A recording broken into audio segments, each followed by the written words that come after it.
Any artist that is in pursuit of a career is facing fear, obsessive self-judgment, overthinking, mental and emotional barriers. My name is Luther Mallory. This is the State of the Artist podcast. State of the Artist podcast. This one is called What It's Like to Be Massively Famous. And this podcast episode is going to be around me making the point that the niche audience in 2021 is the only option. And to keep pining after this mass audience, whether it's in your mind or what you're doing strategically to move your career forward, it's the niche and it's the only option. On this episode, we have our first ever interview. So I have on a massively famous person. This is a 6-time Grammy winning, 2.5 Oscar winning, and I'm sure she will tell that story. The writer of the theme song for Patrick in the SpongeBob movie, a Pulitzer Prize winner. She has 15 children. It's nobody. We don't need anybody here to tell us what it's like to be massively famous. We can see. It sucks. It sucks. It's not worth it anymore in 2021. Let's look at who's massively famous. Justin Bieber is massively famous. Okay, so Justin Bieber was a kid that I followed on YouTube before he got famous because I had never seen a really good singing kid before.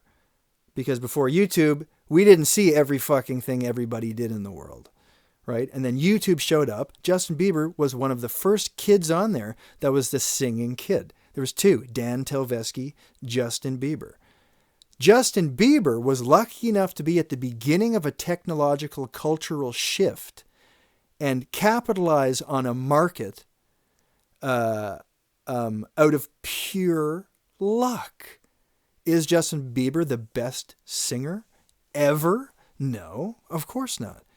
Scroll through TikTok for 8 seconds and you'll see 150 better singers than Justin Bieber. Nothing taking away from his amazing talent and skill. He was also blessed by the luck gods in a fucked up way. Because he was there technologically at a time where he could get that reach. Okay? So he's not the greatest singer. On TikTok is Charli D'Amelio, who is the most followed TikToker with 100 million followers, the best dancer because that's what she started out doing. No, she was there first. So now she's the most known dancer. Here's the thing. Artists' currency is attention. That is our currency. So when we have more attention, we feel more valuable because attention and currency is power. It's the good old-fashioned power struggle. And the Western idea that the next guy has more shit than me, I need that. The ladder to be climbed. Very, very much we've learned that, right? So Justin Bieber has the most power. He has the most people and he has the most money, so he has the most power. What's the problem in 2021 with power? Because I'm seeing quite a few problems in 2021 with power. Like, for instance, people hate it now. People really, really reject powerful people now. People are getting canceled for being powerful. Why? Because Gen Z is the first generation to call every other generation out and go, hey, this shit was super fucked, guys, forever. It's been fucked forever, how we're treating people and how we're abusing power. So everyone who has power, I'm pointing a magnifying glass at you and going, are you abusing your power? Are you abusing your power? And some of us who just hate certain people in power go looking for something to get rid of that person. Yes, they are abusing their power.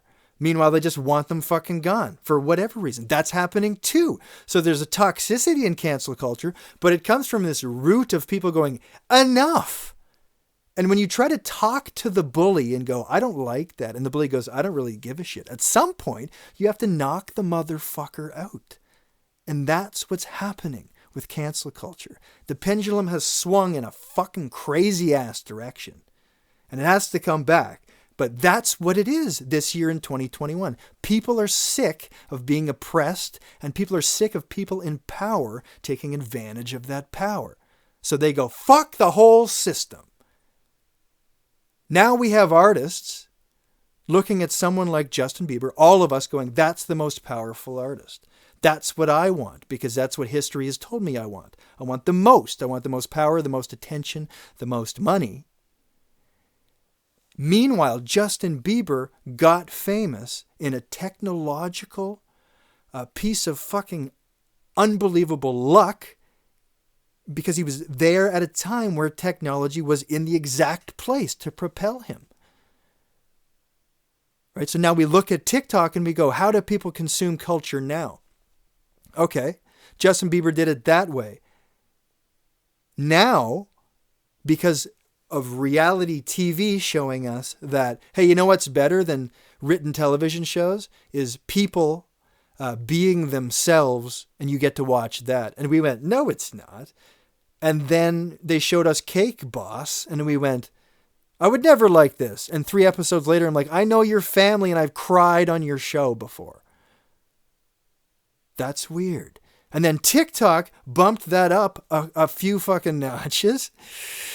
And now the $4,000 music video that you made that took you 7 months of edits gets consumed like this. Beep.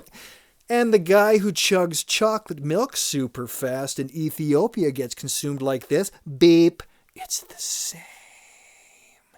Everyone is now the fucking same. It's not artist versus artist. I got to be more skilled and more marketable than this artist. No. You got to be skilled and more marketable than the chocolate milk guy, too. Everybody. And the person who knows about hay. And the person protesting IKEA.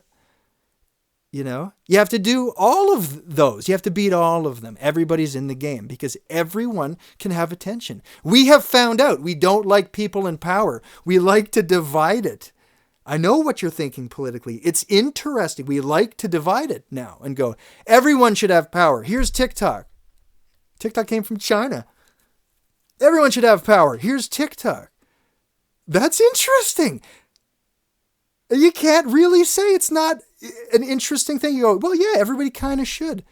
Because if you're propelled on that pedestal up to the top, you are under a microscope and people go, are you abusing power? And I know that you would be the person who gets to the top and goes, fuck it, let's go to the top anyway. I won't abuse my power. And then you don't, and you save lives and you fucking help people. That's great. I still guarantee that the biggest percentage of us involved watching right now are people that would get to the top and go, I'm not that happy here. I don't need this. You know, power is not being sought after as much as it used to be. So target the niche, and here's how you do it. You target the niche because you have to.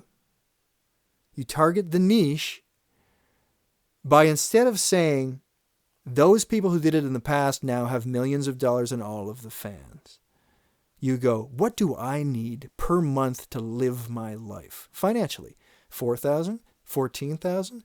What do I need? How many fans would I need to be willing to pay me $50 a year? Fans that would maybe spend that much. How many of those would I need to get there per month? What could I sell them? Merch, streams, whatever. But how could I engage these people and just collect 1,000 of them?